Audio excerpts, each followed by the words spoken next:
Hey, this is Jacob with Reason for Hope. You know, we live in a day and age that's much like the time of Judges, where everyone does what is right in their own eyes. This is called moral relativism. Moral relativism makes the self the arbiter of morality. You define what is right and wrong, and if anyone says contrary to you, they're wrong because only you know what is right and wrong. This is moral relativism. But one thing the moral relativists cannot and will not ever say is that there is an objective morality, that there is an objective, a standard of right and wrong. Now, Christians know this to be true, that there is an objective standard. It's what God has set forth in His Word.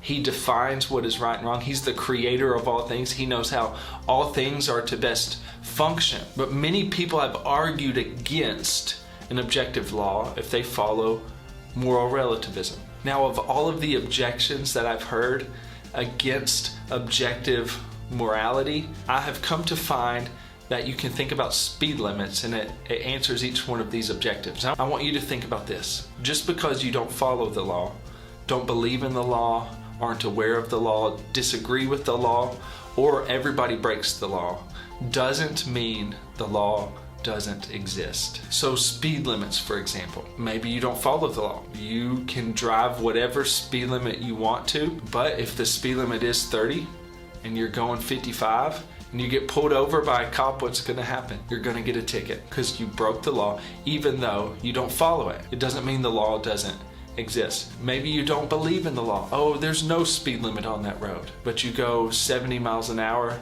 and a cop pulls you over. You're still going to get a ticket, even if you believe there is no speed limit on that road. Maybe you aren't aware of the law. You think, well, I think that the speed limit on that road is 55 and I'm going 70. I get pulled over and I could say to the cop, well, I'm sorry, I thought the speed limit was 55. He might let you off, but you can still get a ticket because you still broke the law. The law still exists, even if you aren't aware of it. Maybe you disagree with the law. The speed limit is 40 miles an hour when there's no buildings around, it's a highway. You think it should be at least 55 or 70. And so you go the speed limit you want to. If you disagree with that law, you still get pulled over and you still break the law for going above it. It doesn't mean the law doesn't exist. Or how about this one? This is one people use a lot with moral relativism because everybody does what they deem to be right. How about this? Everybody breaks the law. Oh, everybody speeds on that road. Oh, nobody goes the speed limit there. If you go above the speed limit,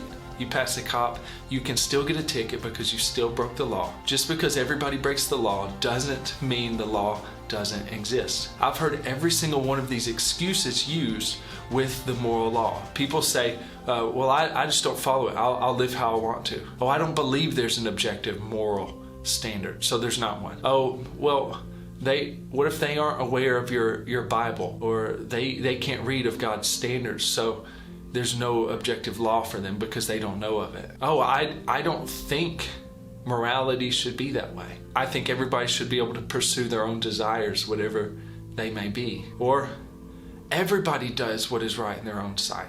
Who are you to say that someone is wrong? Every single one of these are excuses people use to say there is no objective moral law, but not a single one of these objections hold up when even thinking about speed limits, let alone an objective moral standard set down by God for all of us to live by. So there is an objective moral standard. It's from the one who created us, who knows how we're best to live, how we're best to flourish. If we live according to His ways, it is for maximum human flourishing, and it's for our good. And if there's an objective moral law, there's an objective moral law giver.